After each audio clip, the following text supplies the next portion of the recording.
Hello and welcome to Overcranked. We are your hosts. I am Nick Fisher. And I am Freddie Nasru.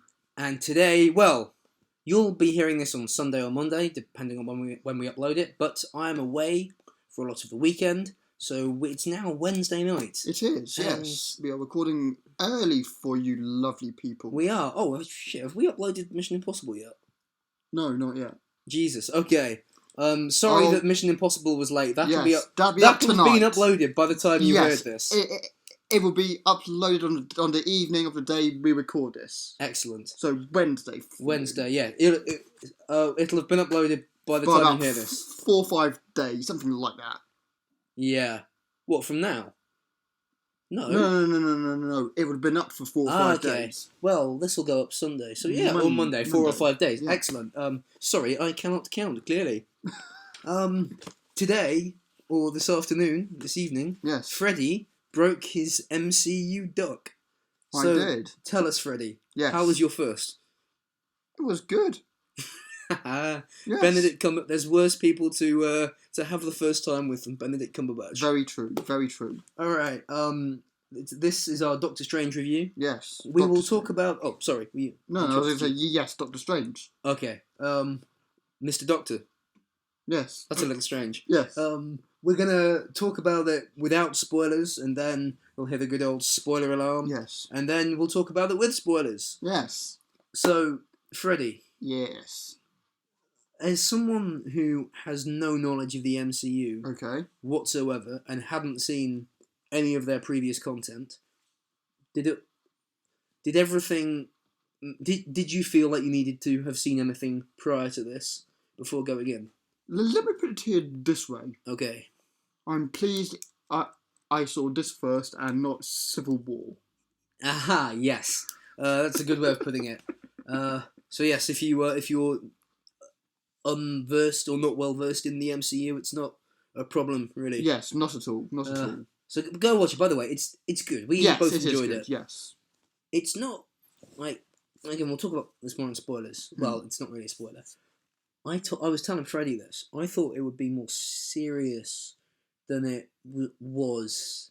I thought, because I know Scott Derrickson, who directs horror films, thought it might be like they might play it a little more straight, sort of like Lord of the Rings, the fantasy stuff. But it looked more comic booky, more psychedelic, which is of course a good thing. Yes. Yeah, you as a non-MCU person, you thought you were able to understand everything. Oh yeah, I thought it was a great film. Magnificent. Freddie was given a little background just prior to going to the cinema. Sorry about the clicking sound, that was me playing with my pen.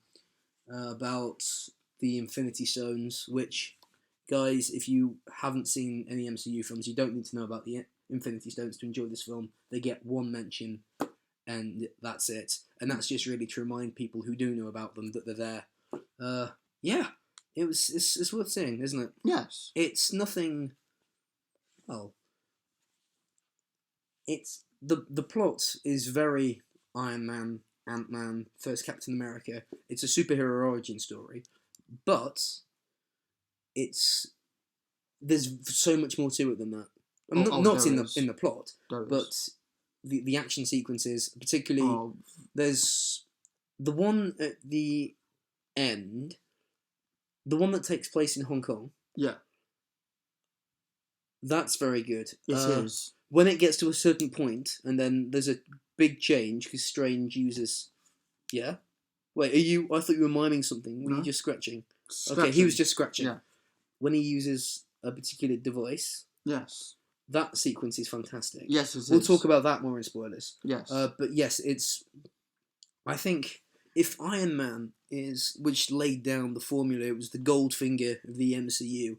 If that's the sort of benchmark for a decent MCU film, I think this might surpass it. Really? Yeah. I mean, there are better MCU films than Iron Man. Guardians of the Galaxy's better. Captain America 2 and 3 are both better. And I think this might surpass it, yeah. Ah, interesting. Interesting. I have no idea, because I haven't seen any of those films yet.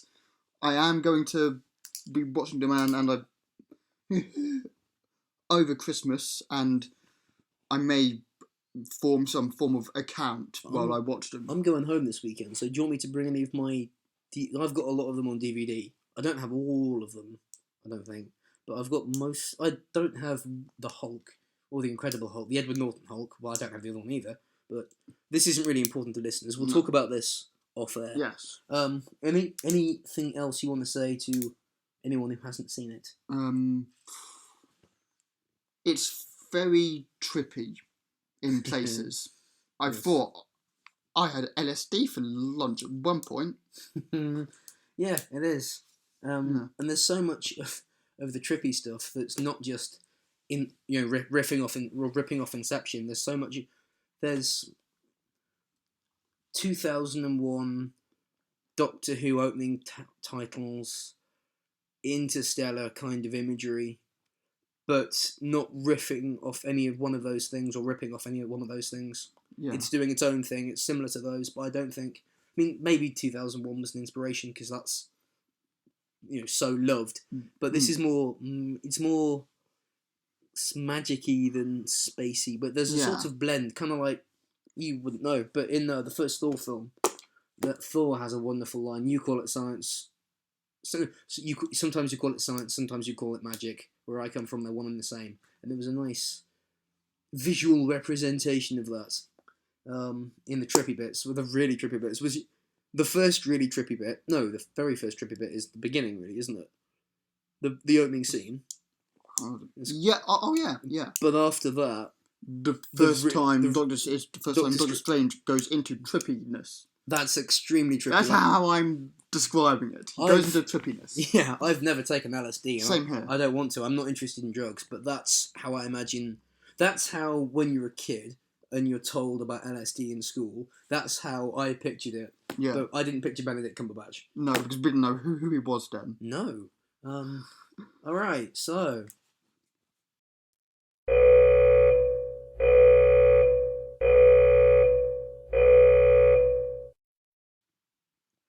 That was our spoiler alarm.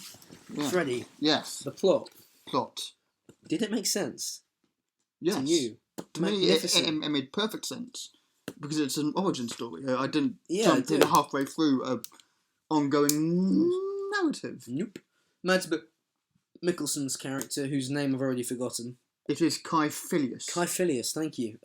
He was essentially sort of a Voldemort Hitler type. He just wanted to kill everybody. Yeah. That's kind of the impression I got. He was just a zealot. Yeah. He wanted to kill everyone he knew. He's called as zealot by Doctor Strange when talking to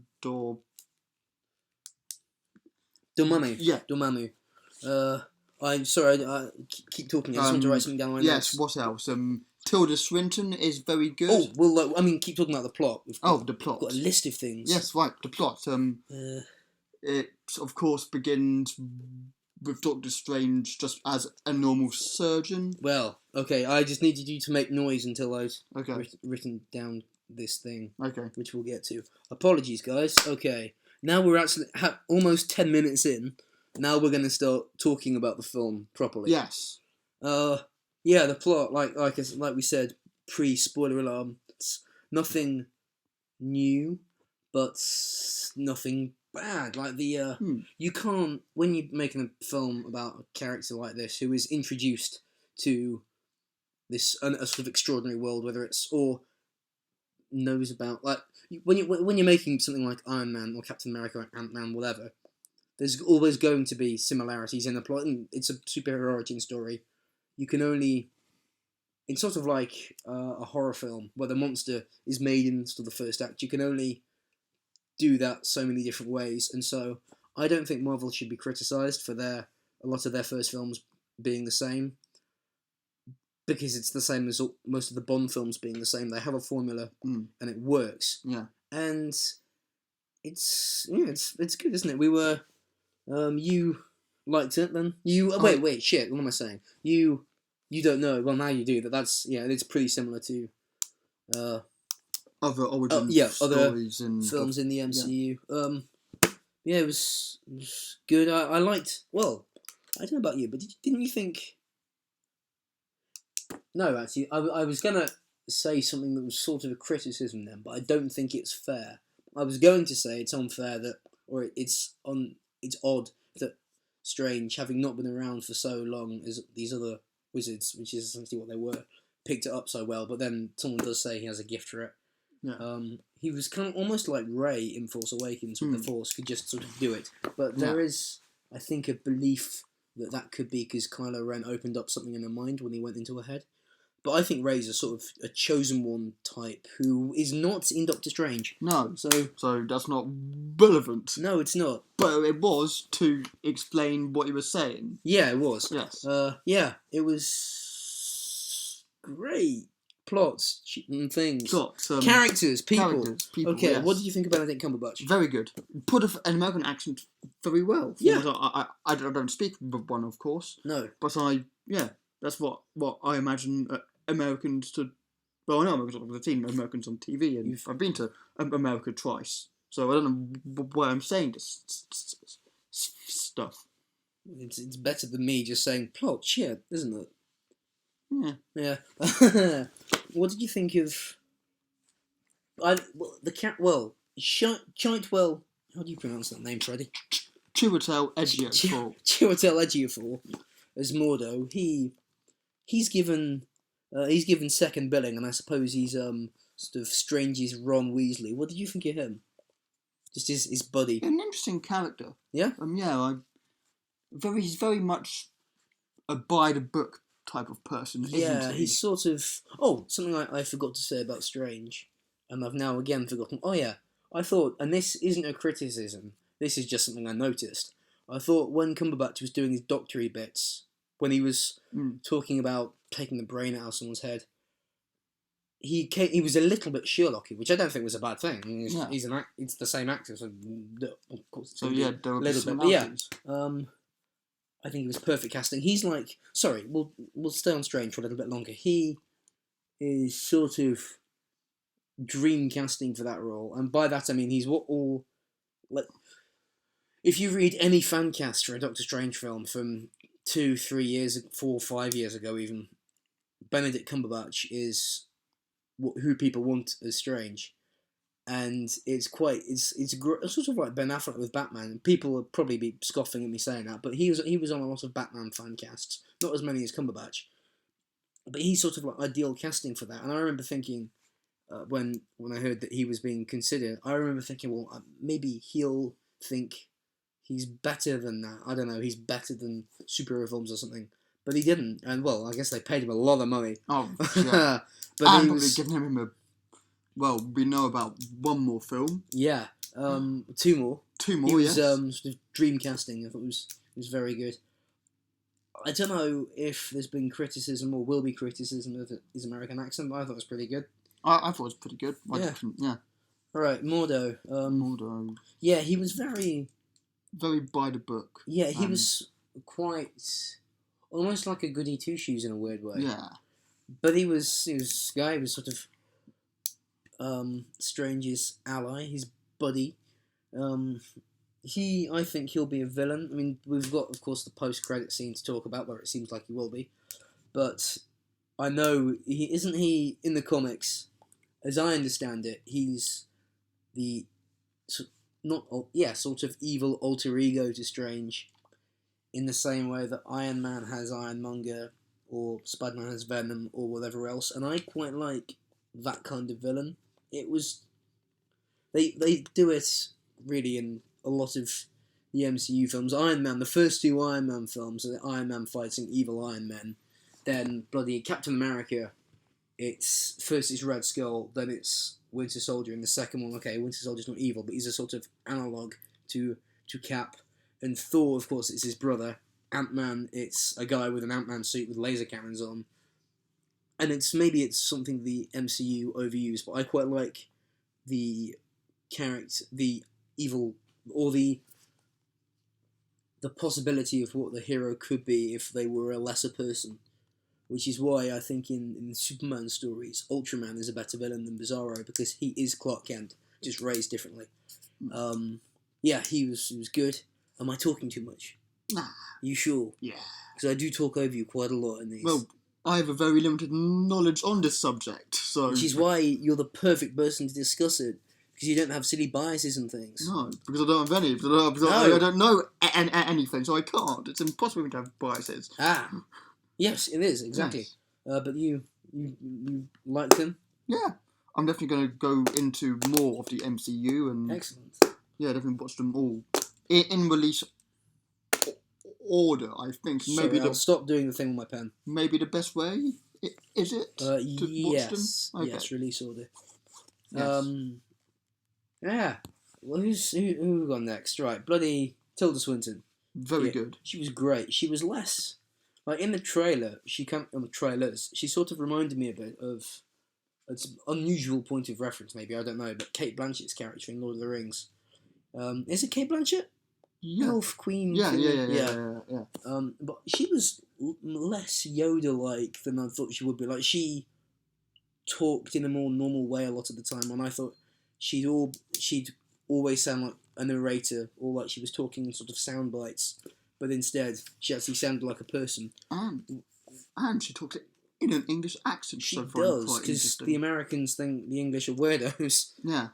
And the English are often cast as villains in films because of the But this time we had a Dane. Revolutionary War. The what now? Revolutionary War in the 1700s. Oh, right. Yeah. Yeah, she was pretty good. It wasn't really... Oh, wait, you didn't see A Death Coming, did you? No, I didn't. No. I knew she would die in the films eventually because Doctor Strange, of course, becomes the Sorcerer Supreme. So it wasn't a great surprise that she was killed, and I suppose it's the sort of the Obi-Wan being killed. It's Harry in Kingsman's more recent point of reference being killed. It was, I think. No, ignore that. Yeah, no, don't ignore that, but ignore that little gap. Okay, what's the best way to word this? Help me, Freddie. I don't know what you're trying to word, so how... I'm drawing a blank. Fuck. Well, oh, you're right, yeah. I'd forgotten what I was saying. Okay, shall we... No. Tilda Swinton dying. At the sort of end of the second act was where the mental dying sort of happens. Yeah, isn't it? Yeah, it does. But yeah, I thought she was good. In Star Wars at that point. More normal than I thought, which is sort of like this film. In a way, I thought it would be really unusual, other than the action sequences and the spectacular magic stuff. It was, but we'll get into that when we get to humour. Who else do we have? Oh yeah, we had Rachel McAdams as a very shoehorned in love interest. I think it was a shame she sort of seemed underserved because it's Rachel McAdams. But in a couple of episodes ago, I was talking about a film with Rachel McAdams in. I get her name wrong. I called her someone else, and then there is a very clear clip of me having recorded me saying Rachel McAdams later, playing over it instead. So if you have heard that, yes, we know it's really obvious. Yeah. One of our friends who listens to this heard it and said to somebody else we know, tell Nick Rachel McAdams. And of course, instead of responding directly to him, I have told our mutual friend, this is Jake and Sean, by the way, to tell him message received. I don't know, I think it's kind of funny, but we think a lot of dumb things are funny. She did seem sort of, very shoehorned in. It was kind of like, they needed someone for Stephen Strange to get angry at when he was between the accident and finding the Ancient One, as a way of demonstrating just how angry he was, instead of showing him by himself in his apartment getting angry at his tablet or trying to practice writing his name. They needed him to vent. Well, in as we know in the storytelling world, there's a sort of rule: show don't tell. Yeah. With having him get angry at her, they more told. Yeah. Because showing him getting angry by himself would be enough, but this, I suppose, I don't know, maybe because they didn't want long sequences of somebody not talking, because you've got to show kids these and they might confuse them, I don't know. They needed someone for him to talk to, and I suppose maybe, I know Nolan, when he did Batman Begins, all of Nolan's films, but particularly Batman, are going to get a lot of mentions on this show. He wanted someone, he had Rachel in because he wanted someone who knew Bruce before he became Batman for whatever reason, and maybe they were trying to do something similar with her, because Scott Derrickson has been a bit derivative or derogative or copying of or whatever of Christopher Nolan in this film. There's the stuff in not Tibet, Nepal, sort of reminiscent of Batman Begins. When he's searching for the temple, and I don't need to, we don't need to talk about Inception. It's so obvious. It's almost, I'd be quite insulted if my idea, and if I was Nolan and stuff I'd done in a film was imitated so soon afterwards. So would I. Yeah. I also feel she was shoehorned in massively. Yeah, and she was, wasn't she? Yeah, just there's a scene which of course you'll know about where she restarts Doctor Strange's heart. Now that could have been, theoretically speaking, any doctor. Why Rachel McAdams of all people, or why not just a friend? Whoever did that have to be someone who had been set up earlier. Yeah. Because if it was a complete stranger, it would be too much for them to take on a total stranger dressed as a wizard. Was asking them to do all this stuff. If he's got a friend with him, I suppose at least. Yeah, a friend. Yeah. They would be more willing to do it because they wouldn't just think he was a nutter. Yeah, my point is, it didn't need to be a love interest. Oh right, yeah. I'm with you. She was sort of a love interest. She kisses him on the cheek. And they had been lovers, hadn't they? Yeah. Before the film starts. And there was a kind of moment before she was called away to operating on someone. Or is that just before he goes back through the wormhole thing? Yeah. Okay. Oh, that was funny when the mop fell down and she screamed. Yeah. Oh, by the way, we saw this in 3D. Yes. I'm not a fan of 3D, but this was very good. This is worth doing in 3D, especially the trippy stuff. Oh yeah. Trippy Land. Yes, Trippy Land. Yes, it's something that I don't know if it was made with the plan for it to be in 3D in the way that, say, Spy Kids 3 was, but it used the 3D very well in the way that Deathly Hallows 2, which I saw in 3D, didn't. That was the last thing. Oh no, we saw Ninja Turtles in 3D, didn't we? We saw Ninja Turtles. That was the first film we saw together. October 2014. Look how far we've come. Yeah. Watching other multi-billion-dollar franchise films about magic people fighting bad guys.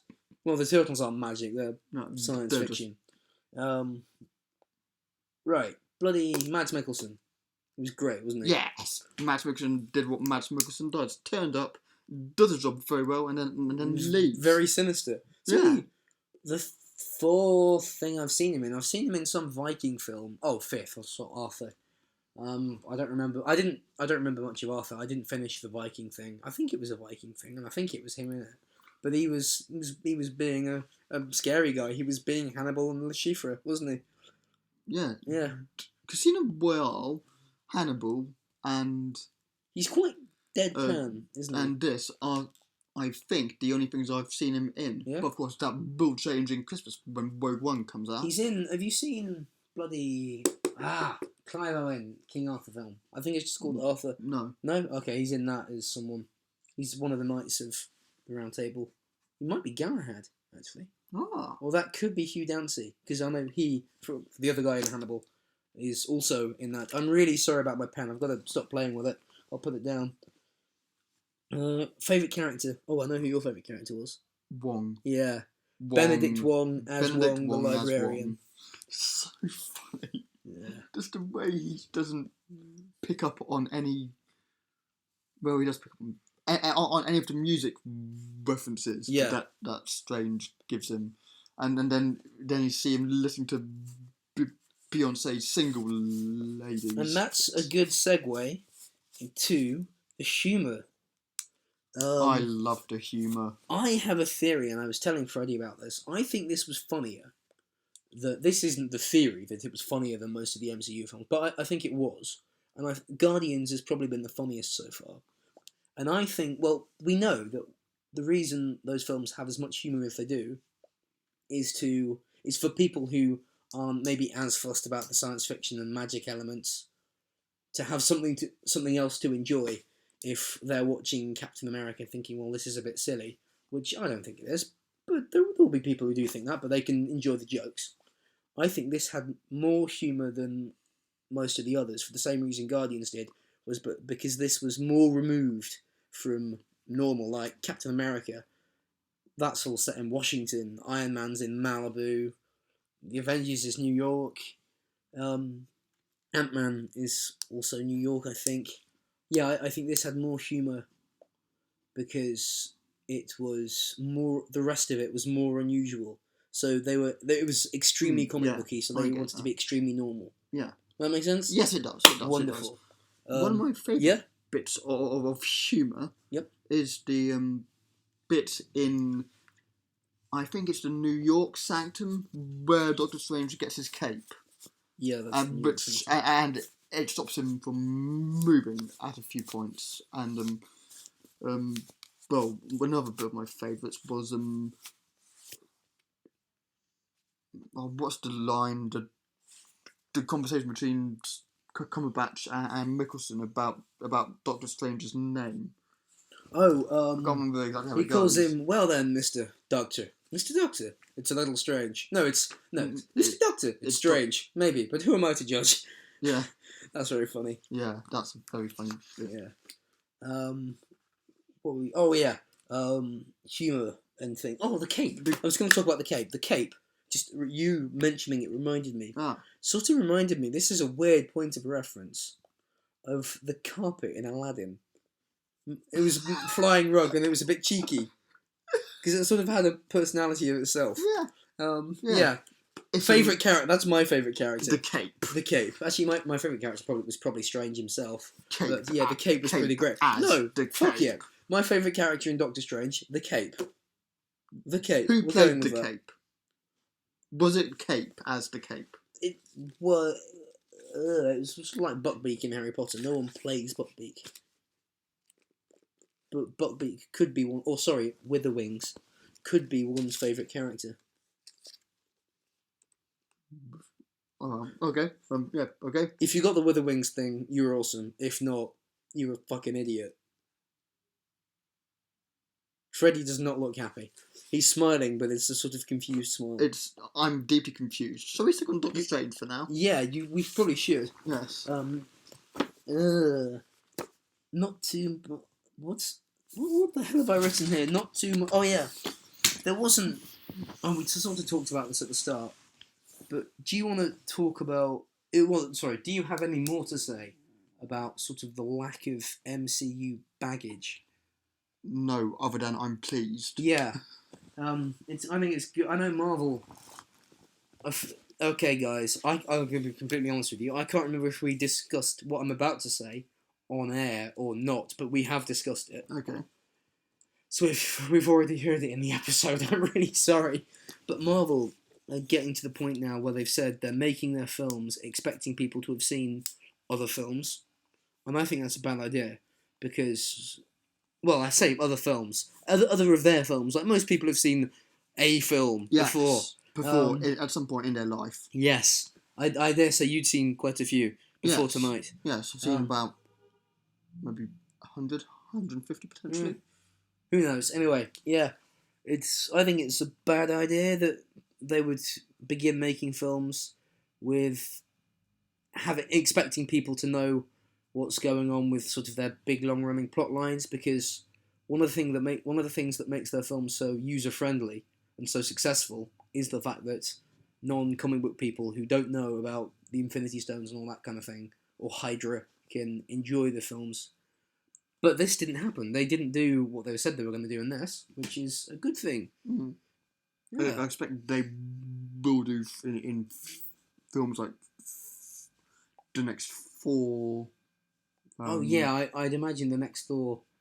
Well, that's the third in a series, which sort of... The second one, and now the mid-credit scene, set up whatever is going to happen in the third one.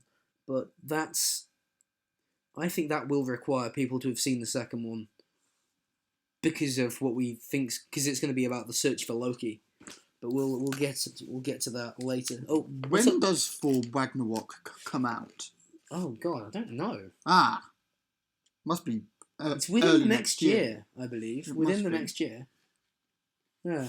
I'm looking forward to that. I think. I don't know. I mean, the guy who directed it has directed something that's completely gone out of my head. Oh, What We Do in the Shadows. Have you seen that? No.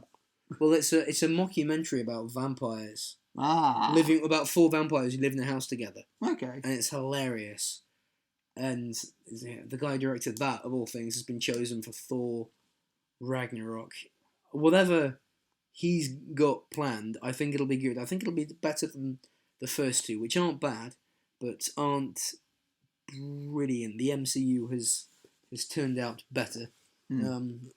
Alright, presentation and magic.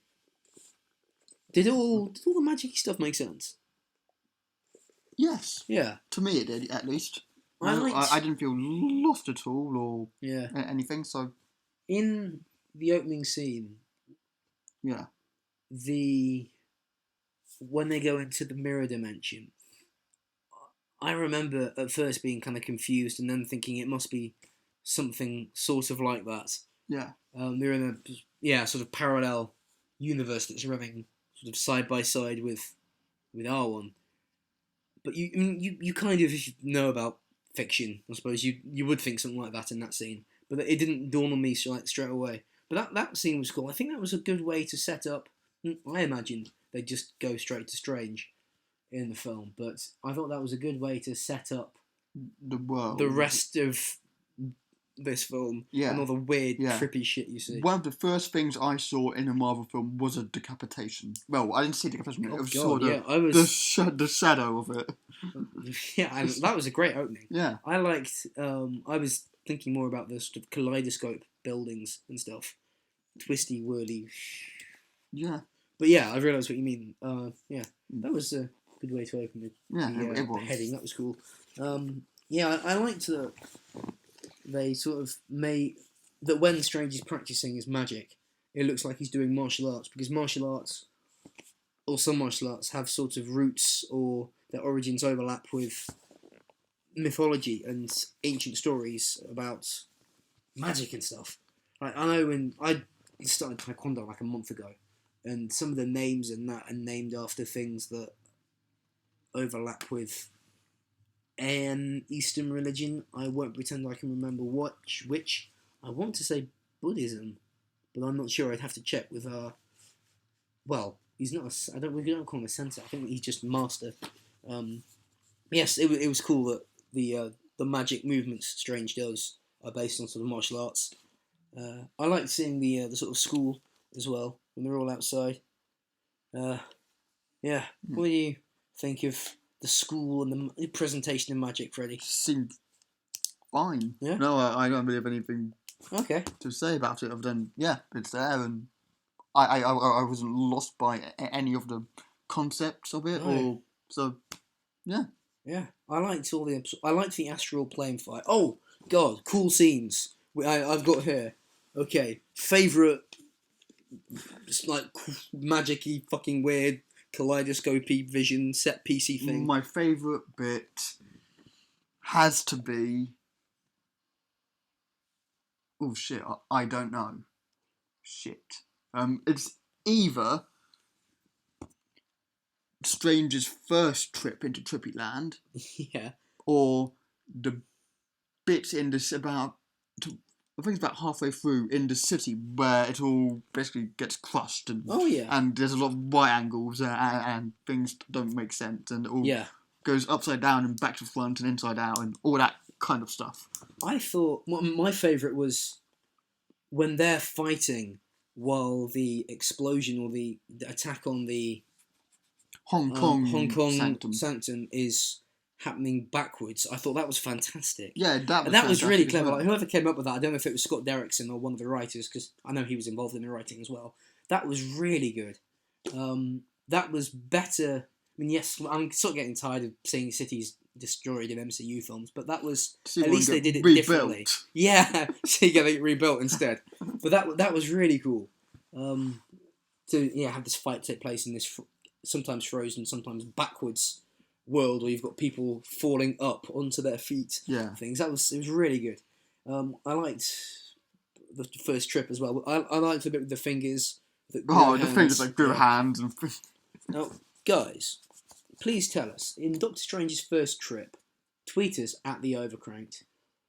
when Tilda Swinton is talking about bloody a threat coming, and you see a flash of like some eyes, is she talking about Dormammu, or is it Thanos? I wasn't sure. I thought for most of the film that Dormammu was another name for Thanos. I thought he was going to be the baddie.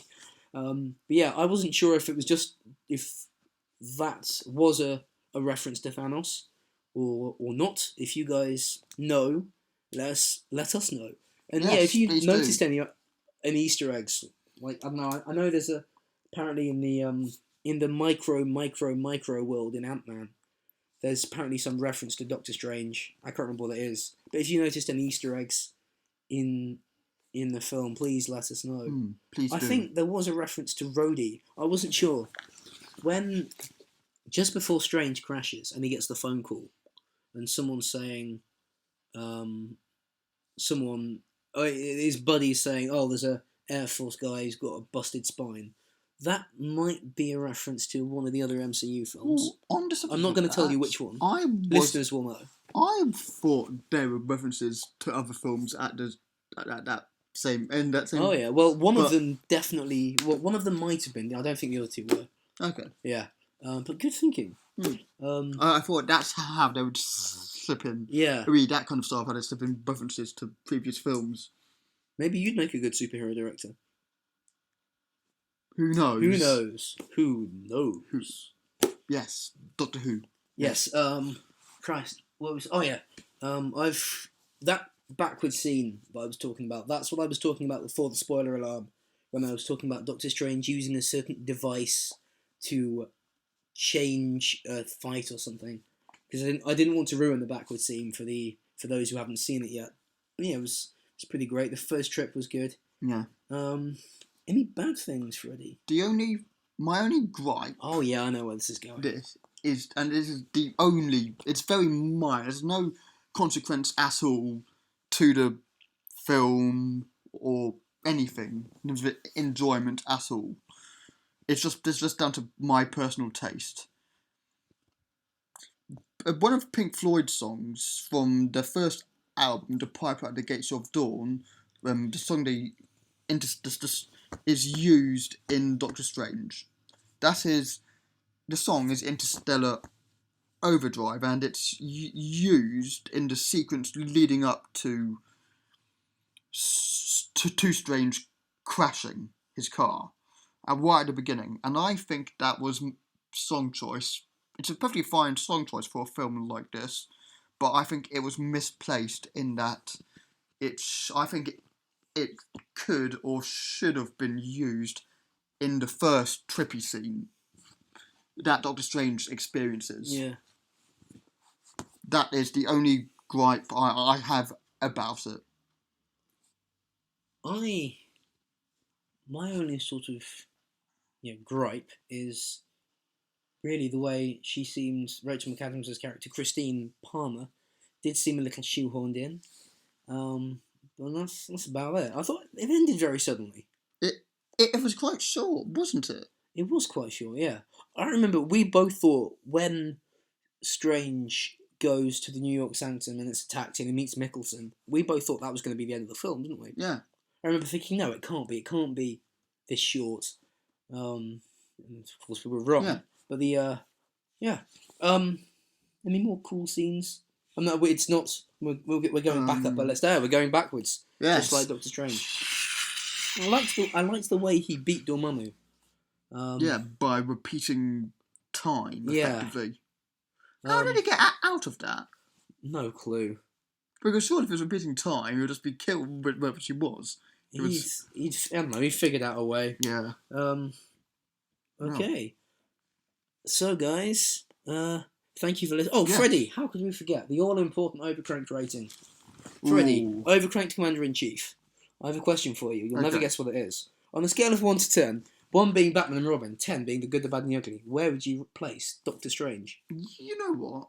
Because I have very little knowledge of the MCU, and I think that may affect the rating, I'm going to give you the honour. Me? Yes. Are you sure? Yes. Do you not think going into it blind might maybe improve, because you can have a subjective view of it. No, objective view of it.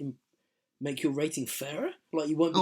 Fair enough. Good point. I'm touched. Well, I don't know because I don't know how. Because I don't know if knowing certain things. I have my opinion on what I'd give the film. Okay.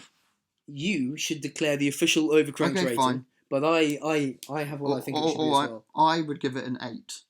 Oh, well, that's also what I give it. Okay, fair enough. The official Overcranked rating of Doctor Strange is an 8 out of 10. Yes. Excellent. Yes. I hope by now I hope by the time you listen to this, we've uploaded Mission Impossible. We will have. I'm going to do it tonight. Excellent. And yeah, we will see you guys on Friday. What would an MCU film be without mid and post-credit scenes? Yes. So we're going to talk about the mid-credit scene, then the post-credit scene, one of which we didn't see. Yes. So yeah, I know that sometimes they do 2, but I said to Freddie, can we stay for the post-credit scene? And he said, yeah. And we got to the title card, and then it had the scene with Thor, setting up Thor Ragnarok. Yes. I'm very excited for that. I'm glad to see that Doctor Strange will be in Thor. I'm not a lover of the Thor films. I think they're good. I think that for MCU films, they're probably some of the weaker ones, but they're not unentertaining. And it's exciting to see that he'll be in it, because Doctor Strange is pretty cool. Yeah, did you got what was going on? I got very excited. See, even Freddie didn't. I've never seen any of. Yeah, I got very for 4. I need to see 4 and 4 The Dark World. I think they, and I know I'm going to watch them in release order, but they so you should. Do take fairly. I'm getting. If there was a priority level, there would be top priority. I think because that's the next one coming out. Oh yeah, that makes sense. Okay. Now, we didn't bother with the post-credit scene because I assumed that, or I kind of hoped that Marvel had stopped doing those, so I didn't have to wait all the way through the credits. To get... Yeah, I got pissed off with Guardians of the Galaxy. First time I waited for a post-credit scene, and it was just a joke. It was Howard the Duck, so that really annoyed me. So I haven't waited for one since then, because I thought I can't be bothered. But we saw that I thought I would with this because I liked it so much, and we need to talk about it on the show tonight. Yes. But yeah, we know what happens. Freddie, you read it up on the old Wikipedia. Yes, I did. So, Chiwetel Ejiofor's character goes to a person who was once in Doctor Strange's position and takes away his ability to use magic, which is, of course, how he can walk again. That was it, apparently. Okay. Sorry that we haven't watched the scene, guys. We should have done, but and next time we do an MCU film, hopefully 4. Well, hopefully there will still be MCU films being released. No, hopefully Overcranked will still be around. Like, hopefully we'll still be doing this. I'm sure the next time an MCU film is released, and we will stay for the whole thing. Yes. So yeah. Thanks for listening, guys. Yes. See you next week. We love you so much. Thank you. Goodbye and see you. Take care. Yeah? No, hang on. Right. Ignore that. Goodbye. See ya.